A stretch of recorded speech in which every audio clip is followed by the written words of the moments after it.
Welcome back to the Explainer. So, if you caught our last deep dive into DNS leaks, you already know exactly how painfully exposed your browsing history can be. I mean, you could have a VPN actively running, thinking you're completely cloaked, only to realize your system has just been quietly handing your entire digital footprint over to your ISP anyway. Crazy, right? Well, today we are looking at what seems like the ultimate silver bullet for this.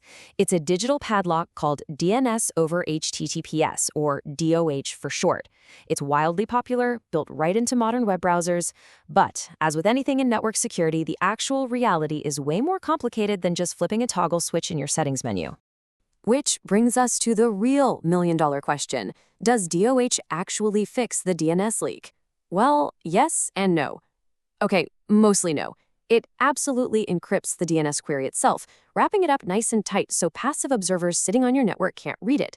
But, and this is a massive but, it doesn't hide the fact that you are actively looking something up. And it definitely doesn't hide who you are, revealing that sensitive information too.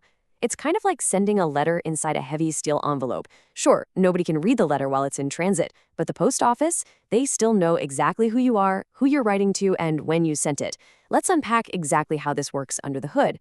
The contrast between the old way of doing things and this new approach is just absolutely stark. Traditional DNS is essentially a digital postcard. It gets blasted out in pure plain text over UDP port 53, meaning literally anyone on the network path, your ISP, the sketchy Wi-Fi admin at a local coffee shop, or even a nation-state censor, they can just read it as it flies by. Worse, because it's completely unauthenticated plaintext, they can even modify or block the response. This is precisely how a lot of ISP-level censorship actually works in practice. They just poison the answer so your device is redirected or never finds the site you wanted.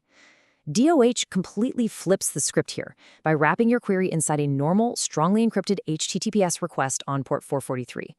Suddenly, that flimsy postcard becomes a heavily guarded armored truck. But, the real genius of DoH isn't actually just the encryption, it's the camouflage. Because it uses port 443, DoH blends perfectly into normal web browsing. It essentially wears a disguise, operating on the exact same port and protocol as the rest of your secure web traffic. This makes it incredibly, almost impossibly difficult for anyone to selectively censor your DNS requests. Think about it. If a government or an ISP wants to block DoH traffic, they can't just filter out a specific DNS port anymore. To block it, a censor would essentially have to block HTTPS entirely, effectively breaking the internet, online banking, and secure shopping for every single one of their users. If we look at the actual mechanics making this magic happen, DoH is defined by an engineering standard called RFC 8484. Basically, your standard DNS query is taken, encoded into a highly specific wire format, and sent as a totally standard HTTP GET or POST request. It just hitches a ride. To a network observer, it looks absolutely no different than your browser loading a funny picture of a cat on a secure website. All the metadata, the headers, the routing, it all just looks like standard, heavily encrypted web traffic flowing back and forth between you and a massive server. Now, you might be sitting there wondering, wait a minute, didn't we already have encrypted DNS years ago? And you'd be right, we did. It's an older standard called DNS over TLS, or DOT. But here is the critical distinction that caused the whole tech industry to pivot so hard toward DoH. DoH runs on its own dedicated port, port 853. It's encrypted, for sure, but it's easily identifiable, meaning a firewall administrator or an ISP can just block port 853 outright and kill your encrypted connection, basically forcing you to downgrade back to plain text if you want the internet to work. DoH, on the other hand, deliberately hides in plain sight on port 443, making it virtually indistinguishable from regular web traffic. You just can't easily block what you can't identify. So this all sounds like a massive win for privacy, right? But hold on a second. How does this impact the privacy tools you probably already rely on? What exactly happens when we throw your meticulously configured VPN into this whole browser-level encryption party?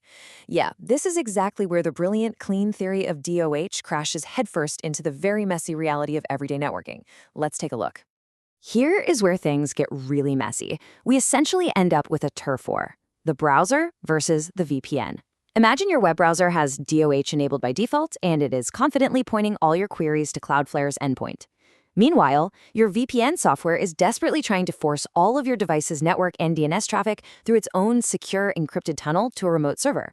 You literally have two different security tools aggressively fighting over the exact same job. It's like having two bouncers at the same club trying to check the same ID at the exact same time. Because of this fundamental conflict, the browser may just bypass your VPN's DNS handling entirely. And guys, this isn't just some theoretical edge case, it is a real, well-documented issue. Both Firefox and Chrome ship with built-in DoH options that can operate completely independently of your underlying operating system's network stack. So even if you are a power user actively trying to prevent leaks, your browser's DoH settings might be quietly operating in the background, circumventing the VPN tunnel entirely. It takes your DNS data and sends it somewhere else entirely, way outside of your VPN's control and visibility. Okay, let's dive into this and precisely break down the privacy model here, because honestly, DoH gets heavily oversold by tech companies as this ultimate cure-all for tracking. On one hand, yes, DoH absolutely protects against local ISP snooping, basic network-level censorship, and malicious DNS spoofing, because that TLS encryption provides strict data integrity and confidentiality in transit. But on the flip side, look at what it doesn't protect against. It offers zero protection against the DoH resolver itself. Whoever runs that server still sees every single domain you look up, and it absolutely does not stop sophisticated traffic analysis or the correlation of your encrypted browsing patterns over time. And that brings us to a crucial takeaway, perhaps the most important foundational point of this entire explainer. The trust doesn't disappear. It just moves. Whether you choose to use Google, Cloudflare, Quad9, or even your own VPN provider for your DoH resolver, you are simply taking the exact same visibility your local ISP used to have and handing it directly to someone else. You haven't magically eliminated the trust problem from the internet architecture, you've really just relocated it to a massive tech company's servers. You are trusting that they won't log, monetize, or hand over your data. So how do we practically manage this mess to ensure our privacy tools are actually working together instead of fighting? Well, the golden rule of configuration is surprisingly simple. Pick exactly one authority for DNS resolution, not two. Do not let your browser and your VPN fight. Whenever possible, you should configure your encrypted DNS at the operating system level, rather than deep inside individual apps. And always verify your final setup with a packet capture tool like Wireshark to prove it's actually doing what you think it's doing. To expand on that a bit, if you are self-hosting your infrastructure or managing your own home network, you really want to configure DoH at the operating system or the router level. You can use powerful built-in tools like systemd resolved on Linux, or if you use an advanced firewall like OPNsense, you can easily configure the unbound package to handle it.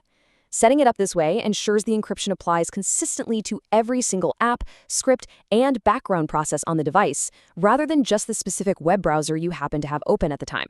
And when you actually run that Wireshark capture to verify your network, the results are beautiful.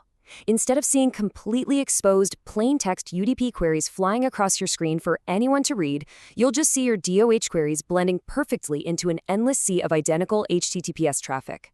You literally won't be able to tell what's a DNS lookup and what's just a web page loading. That contrast is the whole point. It proves your queries are finally cloaked from passive network eavesdroppers.